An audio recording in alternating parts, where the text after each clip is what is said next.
भूपेंद्र सिंह। मथुरा में 40 दिन तक चलने वाली होली अपनी खुमारी पर है। दरअसल इस बार ब्रज के कुछ लोगों ने मांग उठा दी है कि मथुरा में इस बार मुस्लिमों को दुकानदार जो होंगे उनको होली से जुड़े सामान ना बेचने दिए जाए। इस संबंध में धर्म रक्षा संघ के राष्ट्रीय अध्यक्ष सौरभ गौड़ ने कहा है कि पिछले दिनों जिस तरीके से बरेली में धमकियां मिली उसको देखकर इस तरीके की मांग उठाई जा रही है। कि बड़ी खबर आपके टेलीविजन स्क्रीन पर। मथुरा की होली पूरे देश में ही बहुत ज्यादा प्रसिद्ध है। विदेश से भी इस होली में शिरकत करने के लिए लोग आते हैं और अब ये होली एक बार फिर से चर्चा का विषय इस वजह से बन चुकी है क्योंकि लोगों ने मांग उठाई है कि होली के दौरान जो दुकानें वहां लगती हैं उनमें जो मुस्लिम्स की दुकानें हैं वो ना लगाई जाएं, जिसको लेकर के अब बताया जा रहा है कि होली पर मजहबी रंग चढ़ता हुआ नजर आ रहा है। तो मुस्लिम दुकानदारों को बैन करने की मांग उठा दी गई है मथुरा में।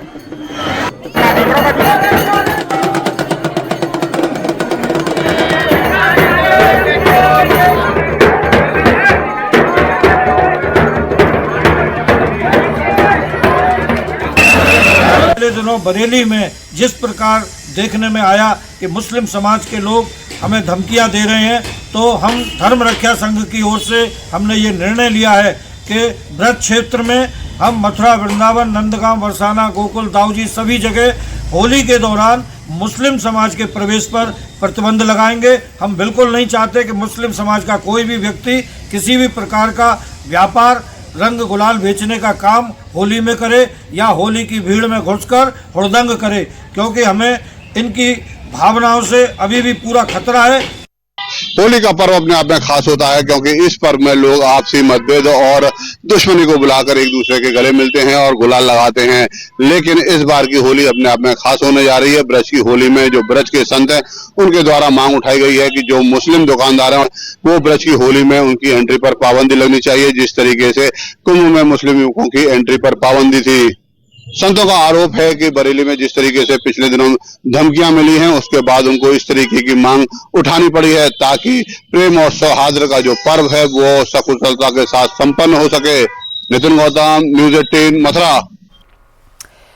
ऑल इंडिया मुस्लिम जमात के राष्ट्रीय अध्यक्ष मौलाना शहाबुद्दीन रिजवी ने मथुरा के वृंदावन में होली पर लगने वाले मेले में मुस्लिम समाज के आने और मेले में दुकान लगाने पर पाबंदी लगाने को गैर संवैधानिक बताया है। सुनिए क्या कहा उन्होंने। वृंदावन से कुछ लोगों ने ऐलान किया है कि यहाँ होली के मेले में लगने वाली दुकानें मुसलमान नहीं लगाएंगे और मुसलमानों पर प्रतिबंध लगा दिया गया, उनकी एंट्री बैंड रहेगी। यहाँ पर कितना दुर्फा तमाशा है ये। इस तरह की बातें करके समाज के अंदर नफरत घोल रहे हैं लोग और ये संवैधानिक उसूलों के खिलाफ है।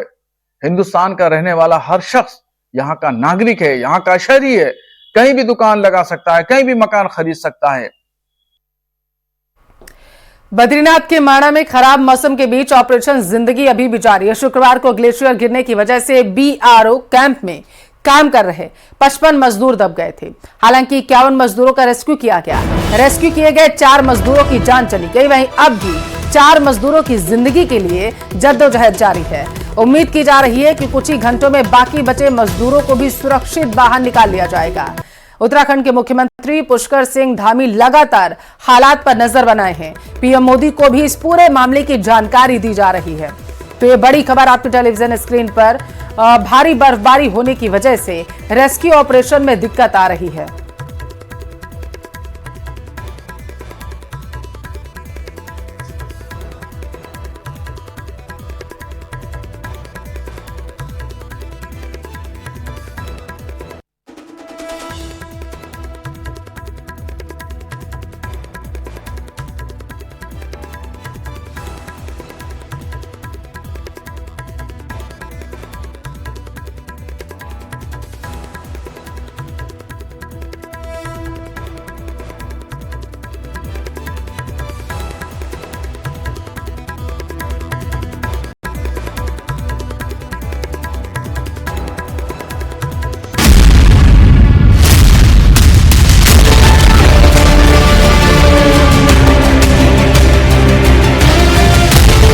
बर्फीले तूफान से जिंदगी की जंग। बर्फ में फंसे मजदूरों को बचाने का अभियान। सबसे बड़ी आपदा, सबसे बड़ा रेस्क्यू ऑपरेशन। एसडीआरएफ, एनडीआरएफ, जिला प्रशासन, आईटीबीपी और बीआरओ, ये वो टीमें हैं जो माइनस तापमान में समुद्र तल से 32,000 मीटर की ऊंचाई पर मौत से जिंदगी की जंग लड़ती दिखाई। रेस्क्यू ऑपरेशन की ये तस्वीरें उत्तराखंड के बद्रीनाथ से महज 3 किलोमीटर दूर माड़ा गांव की हैं। ये वो गांव है जिसे भारत का पहला गांव कहा जाता है और इस गांव में शुक्रवार सुबह ऐसा बर्फीला तूफान आया कि सड़क बनाने में जुटे 55 मजदूर इसकी चपेट में आ गए। फिर शुरू हुआ बर्फ के बीच सबसे बड़ा रेस्क्यू ऑपरेशन। एक तरफ बर्फ के बीच ऑपरेशन चल रहा था तो दूसरी तरफ आसमान से भी इस बचाव अभियान की निगरानी हो रही थी। हमारा आईजी सर हैं, संजय गुंजाल सर हैं, तो वो पूरे ऑपरेशन को मॉनिटर कर रहे हैं। डीआई सर ऑपरेट कर रहे हैं ऑन ग्राउंड और सीओ पीयूष सर हैं और हम लोग हैं। हमारी रेस्क्यू टीम है, एनडीआरएफ की टीम है, एसआई ओली है जो उसकी टीम है, 1st बटालियन की रेस्क्यू टीम है, वो पहुंची हुई है वहाँ पे। यानी माड़ा के मसीहा लगातार रेस्क्यू ऑपरेशन में जुटकर मजदूरों की जान बचाते नजर आए। जैसे जैसे मजदूरों को बर्फ के अंदर से निकाला जा रहा था वैसे वैसे उन्हें सेना के हॉस्पिटल में भर्ती कराया जा रहा था। माड़ा गांव में एवलांच के दौरान हुए हादसे में फंसे मजदूरों को बचाने के दौरान रेस्क्यू कर्मचारियों को काफी दिक्कतें हुई। भारी बर्फबारी ने इन जवानों का रास्ता रोकने की कोशिश की, लेकिन इन जवानों ने हर संकट से उबरते हुए मजदूरों की तलाश करने में कोई कोर कसर नहीं छोड़ी। तो वहाँ पे आईटीबीपी के करीब 90 लोग हैं, आर्मी के भी 80 to 100 लोग हैं और अभी एनडीआरएफ के जो 28 लोग हमारे यहाँ पे मौजूद थे उनको भी हम मोबिलाइज कर रहे हैं। तो पर्याप्त संख्या में वहाँ पे टीम्स में मेंबर्स उपलब्ध हैं और वो पूरा प्रयास कर रहे हैं। एडवर्स कंडीशंस में बहुत उन्होंने एक उम्दा कार्य किया है। उधर उत्तराखंड सरकार भी इस रेस्क्यू ऑपरेशन पर नजर बनाए हुए है, तो खुद प्रधानमंत्री नरेंद्र मोदी ने उत्तराखंड के सीएम पुष्कर सिंह धामी से बातचीत कर रेस्क्यू ऑपरेशन की जानकारी ली। माननीय प्रधानमंत्री जी ने भी आज प्रातःकाल पूरे रेस्क्यू अभियान से लेकर पूरी घटना की जानकारी ली है और पूरे प्रदेश के बारे में भी ली है और हर संभव उन्होंने सहायता के लिए कहा है कि किसी भी प्रकार की कोई भी सहायता एजेंसियों की केंद्र के स्तर पर जहां भी चाहिए वहां पर वो सहायता उपलब्ध कराएंगे। कुछ ऐसी ही तस्वीरें जम्मू कश्मीर के किश्तवाड़ से सामने आई, जहां शुक्रवार को ही पदार के पास एवलांच आया। हालांकि कुदरत के इस कहर में किसी जान माल के नुकसान की खबर नहीं है, लेकिन सामने आई तस्वीरों में बर्फ का सैलाब उमड़ता दिखाई दिया।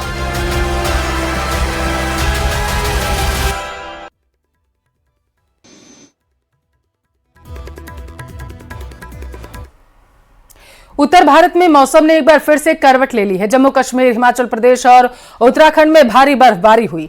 पर्यटन स्थलों पर बर्फ की सफेद चादर बिछी हुई देखी गई। पर्यटक बर्फबारी का मजा लेते हुए नजर आए। दूसरी तरफ बर्फबारी ने लोगों की परेशानी भी बढ़ा दी है।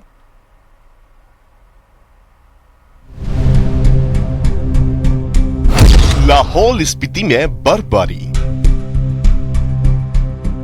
रामबन में श्रीनगर हाईवे बंद, मनाली में बिछी बर्फ की चादर, यमुनोत्री में केवल बर्फ ही बर्फ, कुल्लू में हाईवे पर फंसी गाड़ियां। मार्च के महीने में एक बार फिर पहाड़ों पर बर्फबारी का दौर शुरू हो गया है। हिमाचल प्रदेश, उत्तराखंड और जम्मू कश्मीर की ऊंचाई वाले इलाकों में भारी बर्फबारी हो रही है। शिमला, मनाली, केदारनाथ, बद्रीनाथ, गुलमर्ग और सोनमर्ग जैसे पर्यटन स्थलों पर बर्फबारी से मौसम गुलजार हो गया है, लेकिन लोगों की मुसीबतें भी बढ़ गई हैं। मौसम विभाग ने अगले कुछ दिनों तक बर्फबारी जारी रहने की संभावना जताई है। बर्फबारी के कारण कई सड़कें बंद हो गई हैं, जिससे स्थानीय लोगों और पर्यटकों को दिक्कतों का सामना करना पड़ रहा है। आज और कल 2 मार्च को प्रदेश में मौसम मुख्यतः साफ ही बना रहेगा। हालांकि देखिए जो 3 दिन से एक्टिविटी, इसके चलते जो मॉइस्चर काफ़ी है एटमॉस्फेयर में, तो इसके चलते जो डिस्ट्रिक्ट शिमला, सिरमौर, सोलन और कांगड़ा मंडी, यहाँ पे दिन के समय में क्लाउडिंग जरूर मतलब होने की संभावना है। हालांकि बारिश हल्की होगी, वो भी 1-2 स्थानों में। फिर 2 मार्च की देर रात से एक वेस्टर्न डिस्टर्बेंस सक्रिय होगा और इसका जो इफेक्ट है वो 3 मार्च को प्रदेश में देखने को मिलेगा। और कश्मीर की पहाड़ियां भी इस वक्त बर्फ से लदी नजर आ रही हैं। वेस्टर्न डिस्टर्बेंस की वजह से कश्मीर के मैदानी इलाकों में मूसलाधार बारिश हो रही है। पहाड़ी इलाकों में बेहिसाब बर्फबारी हो रही है। अनंतनाग, बारामूला समेत दूसरे जिलों में 3 से 4 फीट तक बर्फबारी हुई है।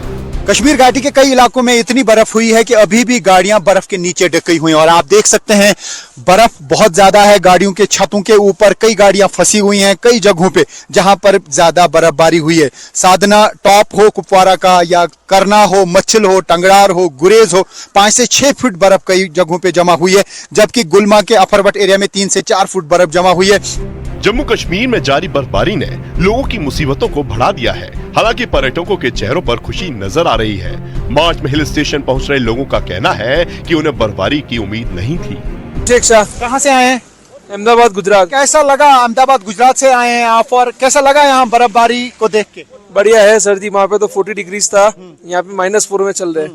एकदम तो बारिश शुरू हो रहा है, तो आप ये बताइए कि क्या सोचा था कि इस मौसम में बर्फबारी देखने? जरा भी नहीं सोचा था। फेब्रुअरी में स्नोफॉल का चांसेस कम है।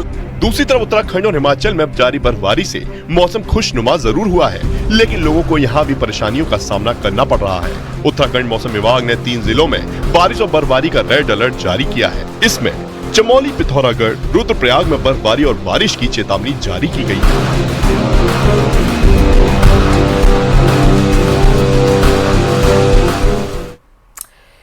और अब बात उस खबर की जिस पर विश्व की निगाहें टिकी हैं। अमेरिका के राष्ट्रपति ट्रंप से मिले झटके के बाद यूक्रेन की मदद के लिए ब्रिटेन आगे आ गया। ब्रिटेन के पीएम ने यूक्रेन को $284 करोड़ की मदद का ऐलान कर दिया है। यह आर्थिक मदद जेलेंस्की को रक्षा के क्षेत्र के लिए ब्रिटेन ने की है, जिसकी मदद से यूक्रेन हथियारों की क्षमता बढ़ा सकेगा। असल में एक दिन पहले ही अमेरिका में राष्ट्रपति ट्रंप को आंखें दिखाने वाले जेलेंस्की लंदन पहुंच गए थे। यहां जेलेंस्की ने ब्रिटिश प्रधानमंत्री कीर स्टारमर से मुलाकात की, जिसमें स्टारमर ने दोहराया कि ब्रिटेन अंत तक यूक्रेन के साथ खड़ा रहेगा और यूक्रेन के लिए आर्थिक मदद का भी ऐलान कर दिया।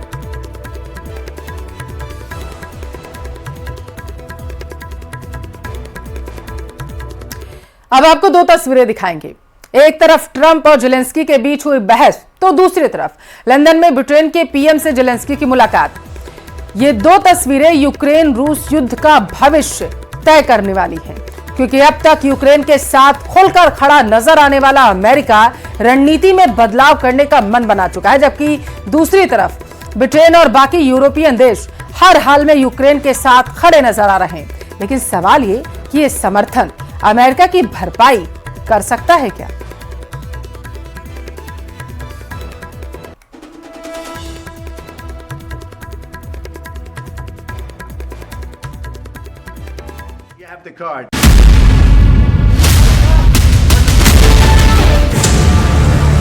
अकेला पड़ रहा अमेरिका यूक्रेन के साथ यूरोप।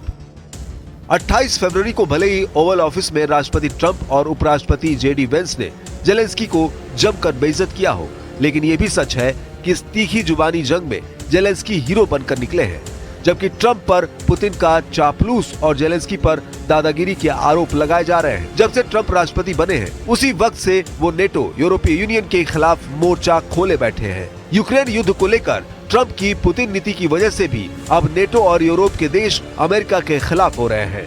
खास तौर से फ्रांस और ब्रिटेन ने तो जेलेंस्की की बेइज्जती के बाद से मोर्चा खोल दिया है। अब कहा जा सकता है कि अमेरिका के बिना नेटो और यूरोपीय यूनियन रूस के खिलाफ यूक्रेन से युद्ध शुरू कर सकते हैं। जरा ट्रंप की फ्रांस के राष्ट्रपति इमैनुअल मैक्रो पर नजर डालिए, जिसमें ट्रंप इमैनुअल मैक्रो को यूक्रेन युद्ध पर खरी खोटी सुनाने में जुटे हैं।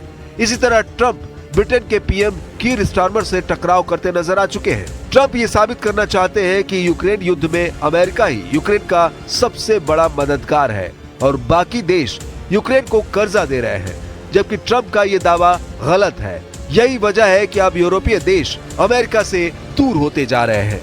You know, just a ceasefire without security guarantees, this is so sensitive for our people. I'm speaking like a president of a people who are in this struggle 3 years, and they just want to hear that America on our side, and that America will stay with us, not with Russians, with us. That's it. But I'm sure that it will be. This is the first step to security guarantees. इधर कुछ दिन पहले ही British अखबार the guardian पर Ukraine के राष्ट्रपति Zelensky ने सनसनीखेज दावा किया था। जेलेंस्की ने दावा किया था कि रूस अतिरिक्त 1.5 लाख सैनिकों की तैनाती नेटो देशों के बॉर्डर पर करने जा रहा है। रूस के 1.5 लाख सैनिकों के साथ उत्तर कोरिया के सैनिक भी शामिल होंगे। यूक्रेनी राष्ट्रपति व्लादिमीर जेलेंस्की ने दावा किया था कि रूसी सेना तेजी से बढ़ेगी। जेलेंस्की के दावों के मुताबिक मॉस्को की सेना बेलारूस में प्रशिक्षण के बाद पोलैंड और लिथुआनिया पर हमला करने की कोशिश कर सकती है। बेलारूस में तैनात होने पर रूसी और उत्तर कोरियाई सैनिक पोलैंड की राजधानी वार्सा और लिथुआनिया की राजधानी विनियस पर सीधा हमला कर सकते हैं। यूक्रेन के राष्ट्रपति वोलोडिमीर जेलेंस्की के मुताबिक उत्तर कोरियाई सैनिकों के साथ रूसी सेना नेटो सदस्यों पोलैंड और लिथुआनिया पर कब्जा करने की कोशिश कर सकते हैं। रूसी ब्रॉडशीट अखबार प्रावदा के मुताबिक खुफिया जानकारी से पता चला है कि रूस 2025 में अपनी सेना को 12 से 15 डिवीजनों तक बढ़ाने की योजना बना रहा है, जिसका अनुमान है कि इसमें लगभग 1,50,000 सैनिक शामिल होंगे। जेलेंस्की का साफ कहना है कि रूस की सेना आकार और संख्या में यूक्रेन से दोगुनी है। आज यूक्रेन की सेना अपनी 110 ब्रिगेड के साथ रूस की 220 ब्रिगेड से मुकाबला कर रही है। ऐसे हालात में रूस अतिरिक्त 1.5 लाख सैनिकों के साथ नेटो देश पोलैंड और लिथुआनिया पर हमला आसानी से कर सकता है। I think, to my mind, that he's preparing the war against NATO countries next year. And I think so. But I don't know, I don't have 100. God bless, we will stop this crazy guy. ऐसे हालात में Netherlands ने भी Ukraine के लिए अपना समर्थन व्यक्त किया है। प्रधानमंत्री डिक शूफ ने कहा कि यूक्रेन के लिए डच समर्थन कम नहीं हुआ है। ट्रंप और जेलेंस्की के बीच तीखी बहस के बाद स्पेन के प्रधानमंत्री पेड्रो सांचेज ने कहा कि उनका देश युद्धग्रस्त यूक्रेन के साथ खड़ा है, लेकिन अगर रक्षा विशेषज्ञों की माने तो यूक्रेन अमेरिका के बिना रूस से ज्यादा दिनों तक युद्ध नहीं लड़ पाएगा, क्योंकि लगभग 30% मदद अकेले अमेरिका यूक्रेन की कर रहा था। अगर ये मदद पूरी तरह से छिन जाती है तो यूक्रेन को काफी नुकसान होगा। ऐसे में यूक्रेन का युद्ध में टिके रहना काफी मुश्किल होगा।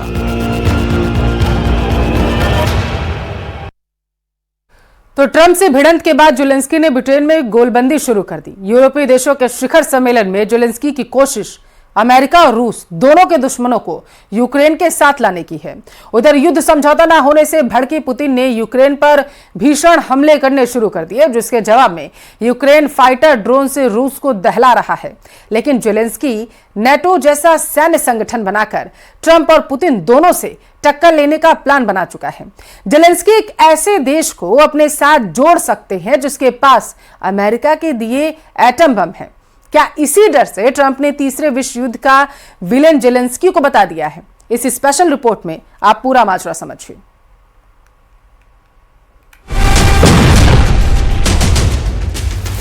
You're gambling with World War III. You're gambling with World War III.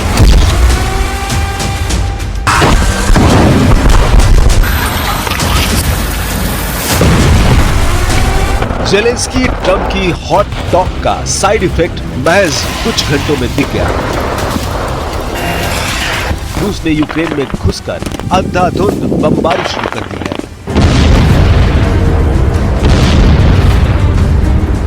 Putin के जंगी लड़ाके पूरे यूक्रेन को बारूद से पाट रहे हैं। जंगी जेट से मिसाइलों की बौछार हो रही है। फाइटर ड्रोन से बम बरसाए जा रहे हैं। पुतिन आर्मी के हमले के जवाब में यूक्रेन एयरफोर्स ने रूस में भारी तबाही मचाना शुरू कर दिया है। यूक्रेन ने 154 फाइटर ड्रोन से पलटवार किया है। जेलेंस्की ने ट्रंप को क्लियर कर दिया है कि सरेंडर नहीं होगा। पुतिन से अब आर पार का रण होगा।